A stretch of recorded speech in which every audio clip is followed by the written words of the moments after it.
Hey, this is Anthony Cesari with SuccessForYourSongs.com, and in this video we're going to take a look at how you can take any sad feeling and convert that into full lyrics for a song.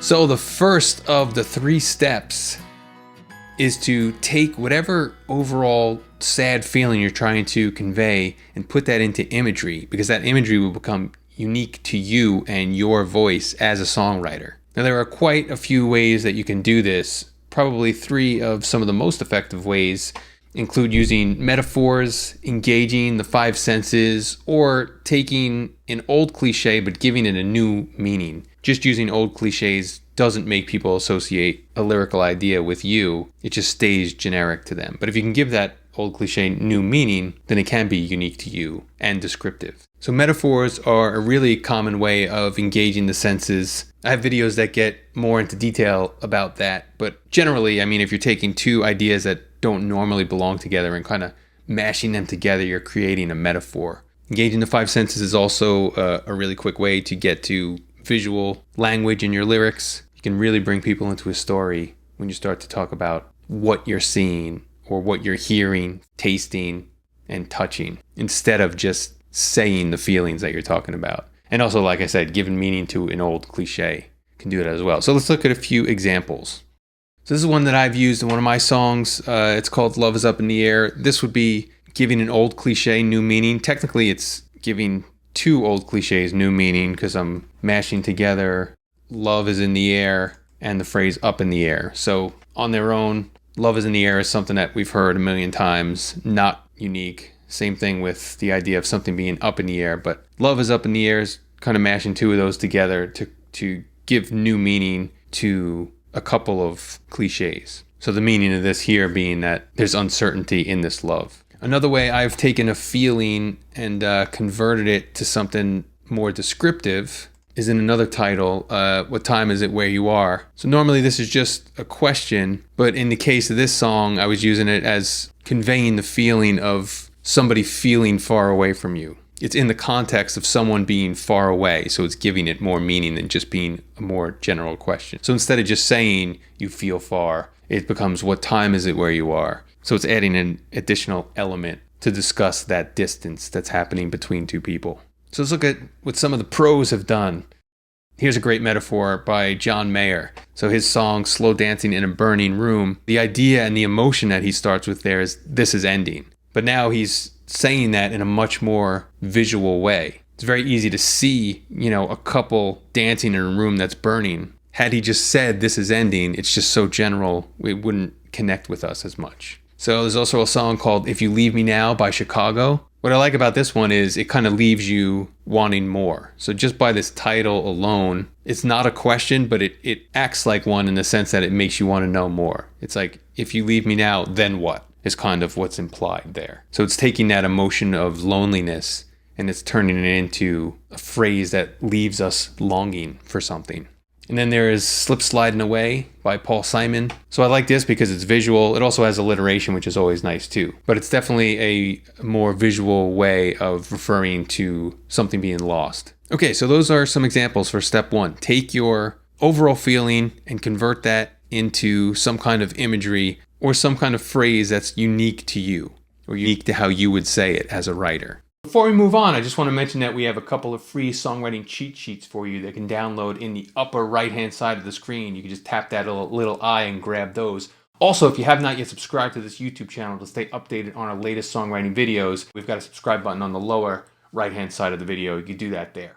Step 2, and this is something that if you watch my videos, you hear me talk about a lot, but I really do think this is an important part of writing an effective song lyrically. So step 2 is to come up with an overall idea or feeling now for each section of your song. So originally you took that big idea or that big feeling that you had and you made it something more specific. Now you want to take that idea and you want to sprinkle that out into the different sections of your song. So I'll show you how this played out in that song that I was referring to earlier of mine called What Time Is It Where You Are? So remember that overall emotion that I was looking to convey in the initial idea was you feel far. So you can see that shows up as basically the idea for my 3 choruses. That became the title, What Time Is It Where You Are? Then it becomes about how do you further that idea in the other sections of your song. So for me, it's a verse, 2 verses, I should say, and then a bridge. So I decided that verse 1 would sort of describe the feelings of being lonely, and then that would lead into this person that he's missing feels far. Verse 2 kind of furthers the idea of the song by saying, okay, he's feeling lonely and she feels far because she left. So again, a little bit of new information in that second verse, which leads up to the chorus, you feel far. And then for the bridge, since bridges are usually a good opportunity for an alternative perspective that we haven't seen before, where verses tend to kind of advance the story, a bridge has new music, and it also, that new music that we haven't heard in the song yet gives us an opportunity for an alternative perspective that we haven't heard yet lyrically either. So what I did as the overall idea in this bridge here was to ask other questions that would also convey distance, since the overall idea for the song is you feel far, and that became what time is it where you are. The bridge can then, ask other questions that convey distance. So it's still in line with what the story is about, but it's not just simply carrying on the story of the verses.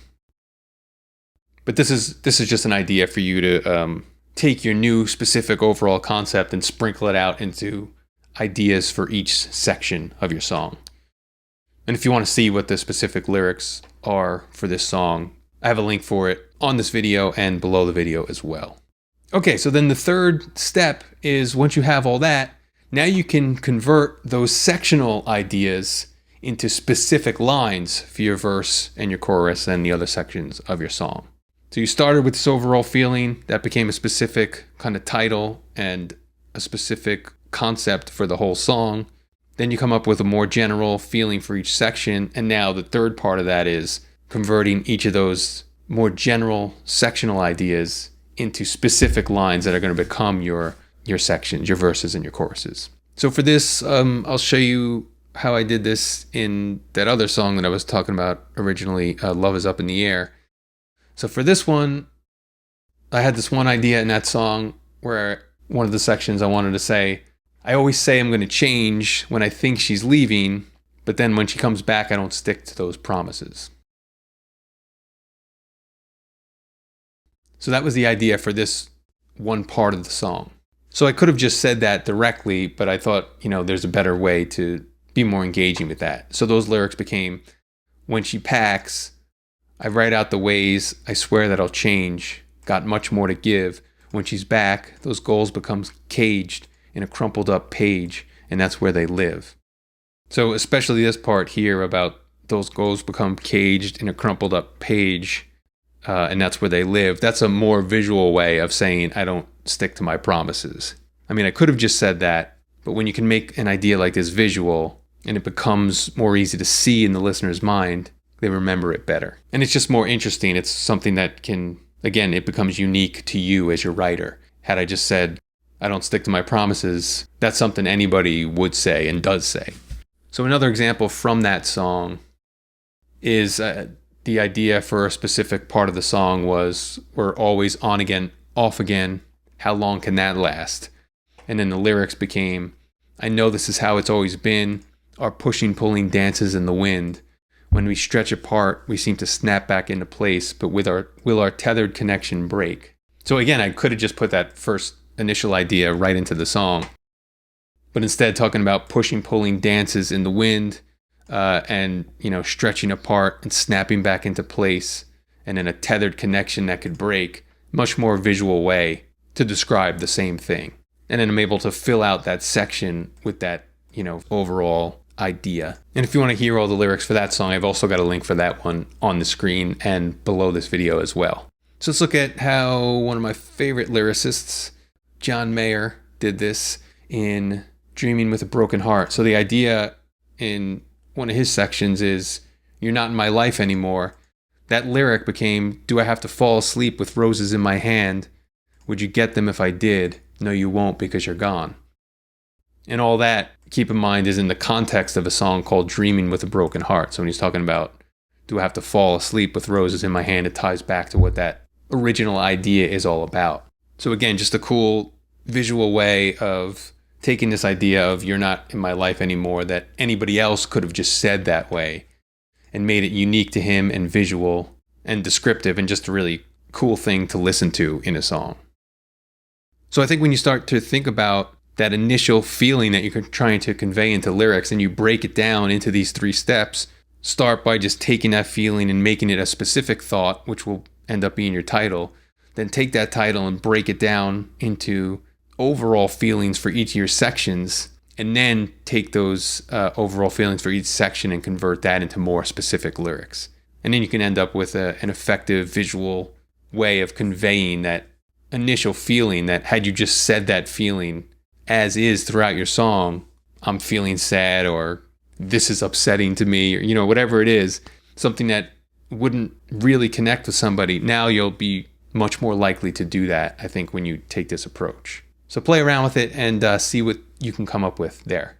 So I hope you found that information useful. If you'd like a lot more ways to improve your songwriting, I've got a couple of free cheat sheets for you that you can download by tapping on the screen here. Also, if you have not yet subscribed to this YouTube channel to stay updated on our latest songwriting videos, you can tap our logo on the screen for that. And there's also a link on this screen where you can hear the song that I played for you in this video and the song that you're hearing right now. So thank you for checking this one out. I'll talk to you in the next one. I'm just sitting here alone.